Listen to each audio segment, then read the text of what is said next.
جو سفینے پر سوار ہوگا نجات اس کی ہے۔ سفینہ ضامن نجات ہے اور نجات سند جنت ہے۔ جس کو نجات مل گئی اس کو جنت مل گئی۔ اور یہ تو میں پہلے بھی کہہ چکا ہوں نا کہ ہماری مجلسیں یہی سفینہ نجات ہیں جو یہاں پہ ذکر حسین ابن علی ہوتا ہے۔ حلقہ نور میں ہے، سائے تطہیر میں ہے۔ ذرا مزہ لیجئے گا اس شعر کا، درود بھیجئے گا محمد وآلہ۔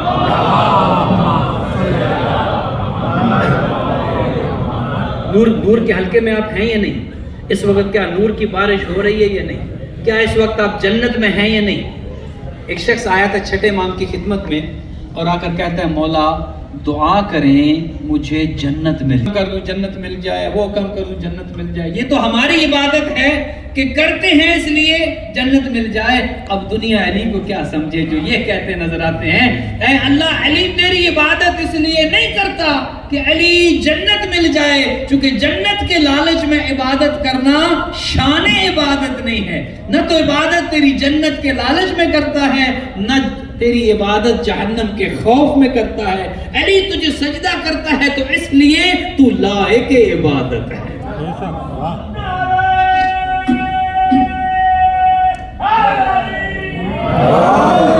توحید کا جتنا کانسیپٹ کلیئر تشیع میں ہے، توحید جتنی کلیئر ہمارے ہاں ہے، توحید جتنی اہل بیت نے ہمیں سکھائی، کسی نے ہمیں توحید سکھائی نہیں ہے۔ مجلس حسین توحید سکھاتی ہے، مجلس حسین شرک کو ختم کرتی ہے۔ دیکھیے نا، ہر کام کے لیے کوئی نہ کوئی آپ کو اعلان کرنا پڑتا ہے۔ مثلا اگر کوئی آپ سے یہ پوچھے کہ آپ مشرک تو نہیں، تو آپ کیا کہیں گے؟ لا الہ الا اللہ، اشہد ان لا الہ الا اللہ، ایک اعلان کریں گے آپ۔ اگر کوئی سوال کرے مشرک تو نہیں، اچھا ویسے لڑنا نہیں اس کے جواب میں۔ ہم سے کوئی پوچھے نا مشرک تو نہیں تو فوراً لڑائی شروع کر، تمہاری جرت کیسے ہوئی تم نے مجھ سے؟ نہیں، اگر کوئی پوچھ لے تو سمپلی اسے جھگڑا نہیں کرنا۔ اگر کوئی پوچھے بھئی آپ مشرک تو نہیں، تو کہیں لا الہ الا اللہ، سمپل سا جواب۔ اچھا اگر کوئی یہ کہہ دے کہ بھئی آپ کافر تو نہیں، تو کیا جواب بنے گا؟ محمد اور رسول اللہ، جو آقا کریم کی نبوت پر ایمان رکھے وہ کافر نہیں ہو سکتا۔ تو دو جواب تو بڑے آسان ہیں۔ اگر کوئی پوچھے مشرک تو نہیں تو کیا جواب بنے گا؟ لا الہ الا اللہ۔ اگر کوئی پوچھے کافر تو نہیں تو کیا جواب؟ محمد اور رسول۔ اب ذرا مسلمان سوچ کر بچائیں، اگر کوئی پوچھ لے تو منافق تو نہیں۔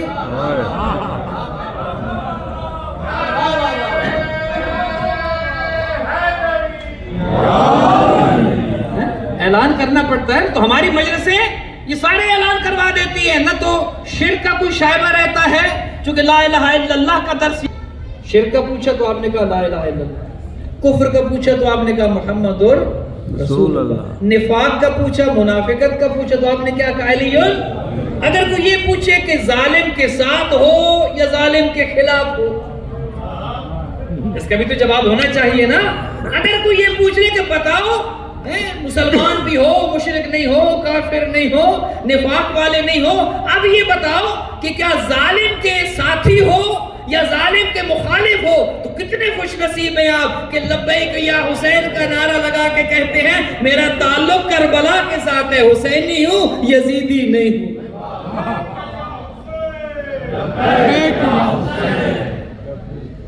درود بھیجئے گا محمد وآلہ۔ تو شعر کیا سنانے لگا تھا؟ حلقہ نور میں ہوں، سایہ تطہیر میں ہوں۔ کیا نور کے حلقے میں آپ ہیں یا نہیں؟ مجلس جب ہو رہی ہو تو کیا وہاں پر نور کا حلقہ، نور کا دائرہ ہوتا ہے یا نہیں؟ اور جب مجلس میں آپ ہوتے ہیں تو کیا اہل بیت کے سائے میں ہوتے ہیں یا نہیں؟ حلقہ نور میں ہوں، سائے تطہیر میں ہوں، شکر معبود کے خیمہ شبیر میں۔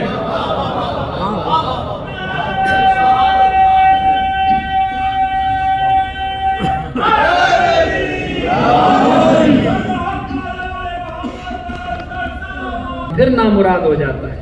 یہ وہ حلقہ نور ہے، یہ وہ پروٹیکشن ہے۔ مجلس حسین پروٹیکشن ہے۔ مجلس حسین ایک رسم نہیں کہ 1 گھنٹے کے لیے آپ چلے گئے۔ مجلس حسین ایک پروٹیکشن ہے. اس کو یوں سمجھے کہ جو مجلس حسین میں آنا اپنے لیے لازم قرار دیتا ہے, اس نے شیطان کے خلاف ایک اینٹی وائرس کا پیکج لے رکھا, وہ پروٹیکٹڈ ہے, اس نے انشورنس لے لی ہے. اور یہ انشورنس کمپنیاں آج کل کی انشورنس کمپنیاں نہیں کہ جو ویسے ہی ڈیفالٹ ہو رہی. مجلس کی انشورنس ایمان کی انشورنس ہے. جس نے مجلس میں اپنے آپ کو انشور کرا لیا, پھر نہ اسے شرک کا خطرہ ہے, نہ کفر کا خطرہ ہے, نہ نفاق کا خطرہ ہے, نہ ظالم کی حمایت کا خطرہ ہے. شرط یہ ہے آئے مجلس میں اور آئے خلوص کے ساتھ, آئے ازادار بن کے, ازادار بن کے آئے, باس بن کے نہ آئے, کمپنی کا مالک بن کے نہ آئے, بزنس مین بن کے نہ آئے, کوئی تاجر بن کے نہ آئے. اس لیے نہ ہے کہ میں جاؤں گا 10 بندے آگے پڑھ کر پروٹوکول دیں گے, نہیں, وہ پروٹوکول باہر ہے, وہ دنیا کی چیزیں ہیں, وہ دنیا کے پروٹوکول, وہ دنیا کی عزتیں, وہ سب باہر ہیں. لیکن جب کوئی خیمے حسین میں داخل ہو رہا ہو پھر کیسا پروٹوکول؟ جب مجلس حسین میں جا رہے ہو تو پھر کیسی عزت؟ کیا حسین سے بڑھ کے کسی کی عزت کا کہہ دیا جائے انتظام کرو, نوکروں سے کہا جائے چاندنیاں بچھاؤ, نوکروں سے کہا جائے نہیں. مجلس حسین سارے پروٹوکول ختم کرتی ہے. مجلس حسین کے لیے اپنے آپ کو پیش کریں خلوص کے ساتھ, خیمے شبیری میں آنے کے لیے اپنے آپ کو پیش کریں, آزادار بن کے آئیں, سارے اپنے تمام تر تعصبات کو چھوڑ کر مجلس شبیر میں آئیں. مجلس شبیر میں جب سارے تعصبات چھوڑ کر آئیں گے پھر وہ سفینہ نجات دے گا, پھر وہ کشتی نجات. کسی کا برا سوچ کے آئیں گے تو پھر وہ سفینہ کیا نجات دے گا؟ سفینہ ہے پاکوں کا, پاکوں کے سفینے پر پاک بن کے آیا جاتا ہے. نماز کے لیے کیا بغیر وضو کے مصلی عبادت پر کھڑے ہوتے ہیں؟ پہلے وضو کرتے ہیں نا, پہلے اپنے آپ کو پاک کرتے ہیں پھر مصلی عبادت پر کھڑے ہوتے ہیں. کیا مجلس حسین میں آنے کے لیے باطن کو پاک کرنا ضروری ہے یا نہیں؟ خیمہ شبیر میں جانے کے لیے, سفینہ نجات میں جانے کے لیے, ایک چھوٹی سی فلائٹ کے لیے یا چھوٹے سے کروز پہ جانے کے لیے کیا ٹکٹ چاہیے یا نہیں؟ بغیر ٹکٹ کے جا سکتا ہے کوئی؟ جہاز پر چڑھنے دے گا کوئی؟ ٹرین پر چڑھنے دے گا کوئی؟ ٹکٹ ہونا ضروری ہے. اگر کوئی عام چھوٹی سی کشتی پر بغیر ٹکٹ کے نہیں جا سکتا تو وہ سفینہ جو نجات کا سفینہ ہے بھلا اس پر اجر رسالت دیے بغیر کوئی کیسے؟ اس کا کیا ٹکٹ ہے؟ سفینہ حسین پر جانے کے لیے شرط کیا ہے؟ شرط یہ ہے اپنے اندر کو, اپنے من کو پاک کر کے آئے. بہت اہم جملہ دے رہا ہوں اور اس کے بعد انشاءاللہ ربط مسائل. جو یہاں سے صاف نہیں آیا نا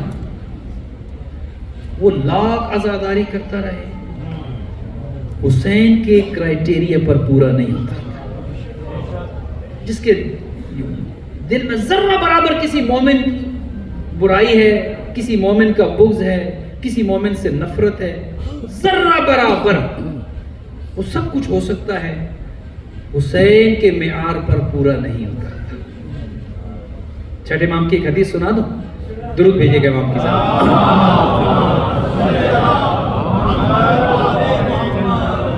امام کے صحابی ہیں اور مجتہد ہیں اپنے زمانے کے, مفضل نام ہے, کوفہ میں رہتے ہیں. واجبات اکٹھے کرتے ہیں, خمس اموال واجب اکٹھے کرتے ہیں اور امام کی خدمت میں مدینہ بھیجتے ہیں. مولا یہ خمس اکٹھا ہوا سادات کے لیے آپ کی خدمت میں بھیج رہا, مال امام ہے, مال امام کی خدمت میں. امام نے مفضل کو ایک اختیار دیا تھا, وکیل ہے امام کا, مجتہد ہے, کوفہ میں رہتا ہے. کہا مفضل دیکھو جتنا خمس تم اکٹھا کرو, جتنا مال تم اکٹھا کرو, اس میں سے میں تمہیں اختیار دیتا ہوں جب ہمارے دو شیعہ, ہمارے دو محبت کرنے والے کسی وجہ سے آپس میں لڑ پڑے, اس خمس میں سے خرچہ کر کے ان کے درمیان صلح کرانا.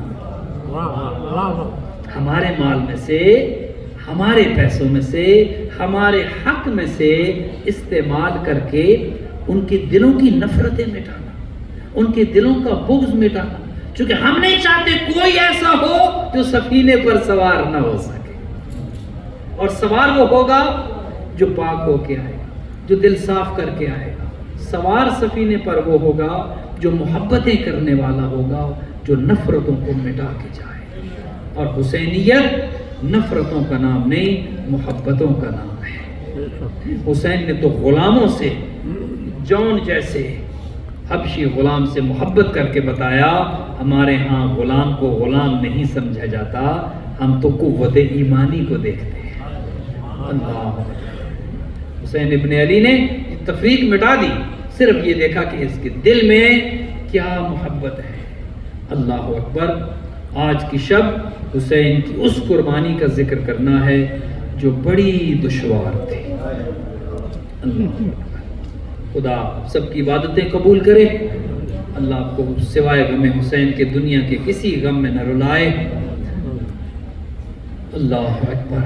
کبھی کبھی میں سوچتا ہوں کہ حسین کے لیے کٹھن تھا، لیکن دو شہادتیں ایسی ہیں کہ سمجھ نہیں آتی حسین کے لیے اکبر کا لاشا اٹھانا مشکل تھا یا اصغر کو دفنانا مشکل تھا۔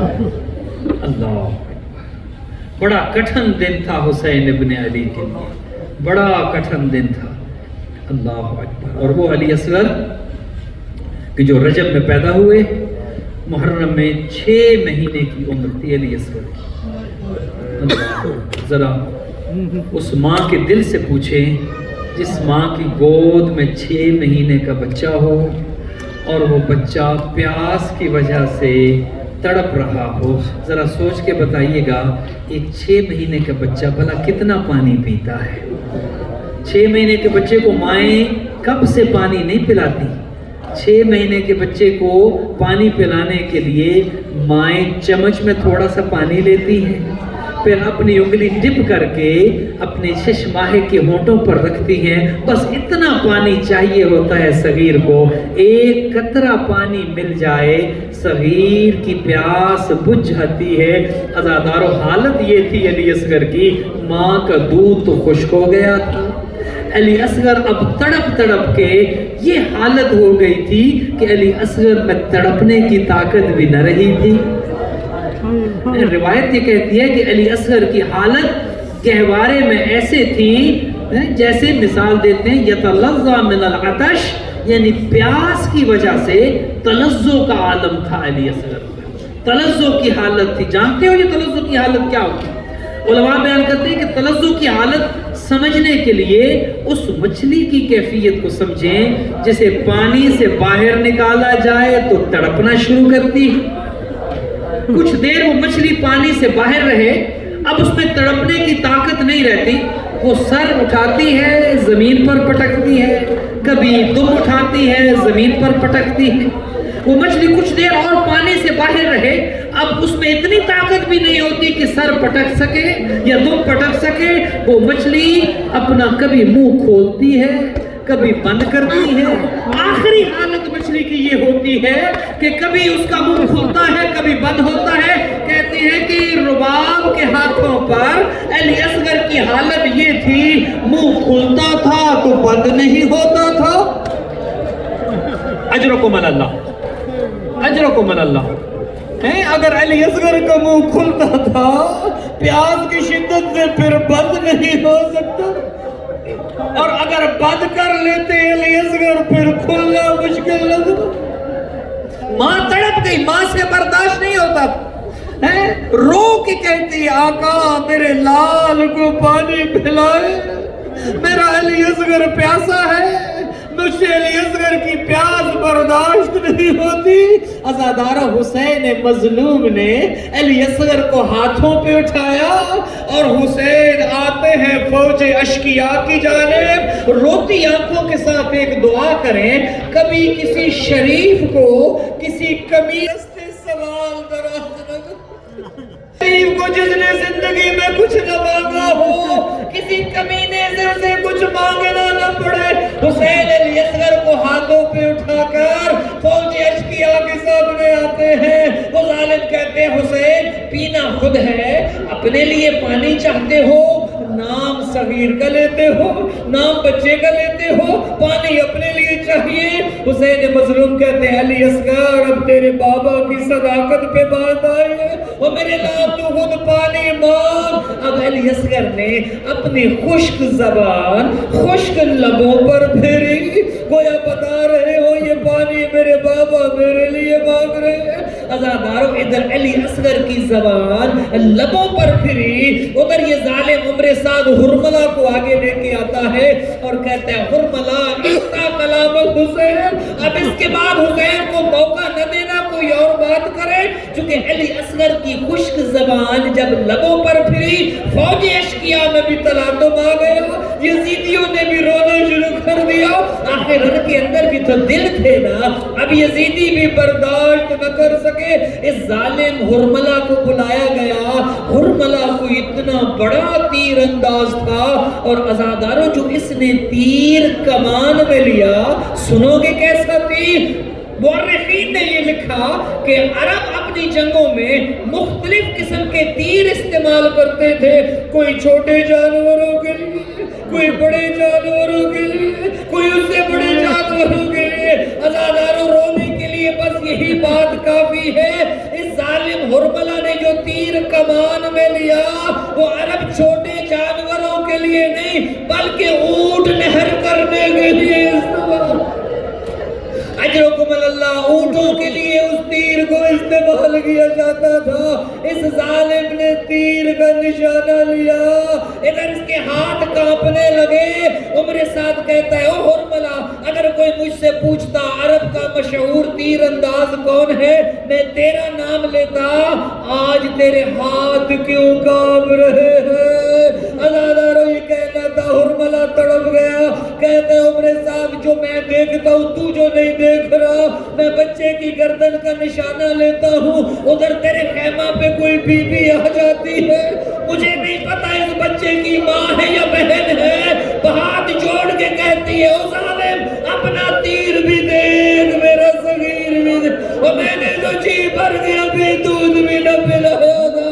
عزاداروں میں میرے ظالم نے تیر کا نشانہ لیا، ادھر وہ تیر علی اصغر کے گلے میں آیا۔ مورخین نے یہ لکھا من الاذن الی الاذن، تیر بڑا تھا علی اصغر کا گلا چھوٹا تھا، تیر ایک کان سے داخل ہوا دوسرے کان سے نکل گیا، علی اصغر کا گلا زخمی ہوا، حسین کا بازو تڑپا زخمی ہوا۔ علی اصغر نے کہا بابا مجھے معاف کر دینا، بابا میری گردن چھوٹی تھی، بابا اگر میری گردن بڑی ہوتی تیرا بازو زخمی نہ ہونے دیتا، بابا مجھے معاف کر دینا۔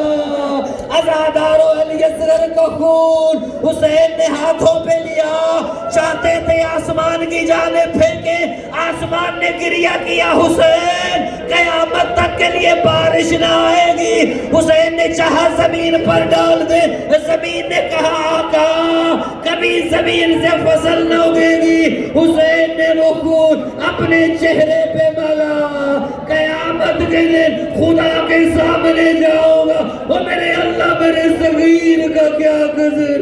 عزادارو حسین نے علی اصغر کو ہاتھوں پہ لیا، اب واپس آ رہے ہیں، ماں اس انتظار میں ہے وہ میرے بیٹے کی پیاس بجھ چکی ہوگی۔ صابروں کا سلطان 10 محرم کے دن آپ ایک عمل کرتے ہیں، 7 قدم آگے جاتے ہیں، یہ کہتے ہوئے رزم بے قضاء وتسلیما لامر، 7 قدم آگے جاتے ہیں، 7 قدم آپ پیچھے حسین نے جب علی اصغر کو اٹھایا ہوا تھا، 7 قدم آگے گئے، پھر کہا ماں دیکھے گی تو مر جائے گی، حسین جیسا صابر پھر واپس آئے، پھر 7 قدم آگے گئے۔ عزادارو 7 بار یہ عمل دہرانے کے بعد یا علی مدد کہہ کر حسین اصغر کو لے کر ماں کے سامنے چلے گئے، ماں نے دیکھا تو تڑپ گئی، اور میرے لال کیا تجھ جیسے بچے بھی نہر ہوتے؟ عزادارو بڑا مشکل ہے، خیموں کے پیچھے حسین نے اپنی تلوار سے ننھی سی قبر کھودی، دونوں رباب اور مولا حسین حسین بیٹھ گئے. حسین نے اپنے ششماہے کو قبر میں رکھا. اب بڑا مشکل مرحلہ تھا, مجلس تمام ہو رہی ہے. اب علی اصغر کو اس قبر میں رکھ کر پاؤں کی جانب سے کربلا کی گرم ریت ڈالتے رہے. ایک مٹھی رباب ڈالتی ہے, ایک مٹھی حسین ریت ڈالتے ہیں. ریت ڈالتے آئے. جب سینے تک علی اصغر دفن ہو گئے, اب ماں کیسے ڈالے چاند جیسے چہرے پہ ریت. اب صابروں کا سلطان علی اصغر کے چہرے پہ گرم ریت کیسے ڈالے. عزادار حسین نے نجف کا رخ کیا ہوگا. بابا علی, خیبر اکھاڑنا آسان ہے, علی اصغر کے چہرے عزاداروں علی اصغر پہ. ان ظالموں نے سروں کو گنا, 71 سر ملے, 72واں سر نہیں تھا. ایک ظالم نے کہا میں نے دیکھا حسین خیموں کے پیچھے ایک چھوٹا سا جنازہ دفن کر رہے تھے. یہ ظالم شمر کہتا ہے تازہ دم گھڑ سواروں کا دستہ گھوڑوں پر سوار کیا. انہوں نے نیزے ہاتھ میں لیے. اب 72واں سر تلاش کرنے لگے, کربلا کی زمین کو نرم کرنے لگے. ایک ظالم نے جو نیزہ مارا, جب گیا تھا تو کہا علی اصغر کا جنازہ قبر سے باہر آئے. ماں تڑپ گئی. علی اصغر ہر شہید ایک بار قتل ہو, او میرے لال تو 2 بار مارا گیا, او میں نے تجھے بھر کے دودھ بھی نہ پلایا.